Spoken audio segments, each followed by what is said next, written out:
আসসালামু আলাইকুম রাহমাতুল্লাহ। মাকামুল ইহসান এটা এমন এক উচ্চতা যে পর্যায়ে একজন বান্দা তার দিন, তার আমল, তার জীবনসহ সকল কিছুই আল্লাহর সন্তুষ্টির জন্য করে। তাকে চোখে না দেখা গেলেও হৃদয়ে অনুভব করে, আমার রব আমাকে দেখছেন।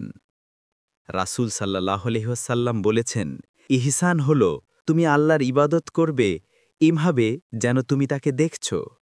আর যদি নাও দেখো, জেনে রাখো তিনি তোমাকে দেখছেন। সহি মুসলিম, হাদিস নং ১। মাকামুল ইহসান মানে শুধু ভালো কাজ করা নয়, বরং কাজের সৌন্দর্য, আন্তরিকতা ও নিখুঁততা। যখন নামাজে হৃদয় কাঁপে, যখন গোপনে দান করা সহজ হয়, যখন কেউ না দেখলেও ভালো কাজ করতে মন চায়, তখনই বলা যায় এহসানের নূর আপনার হৃদয়ে নেমে এসেছে। الله أكبر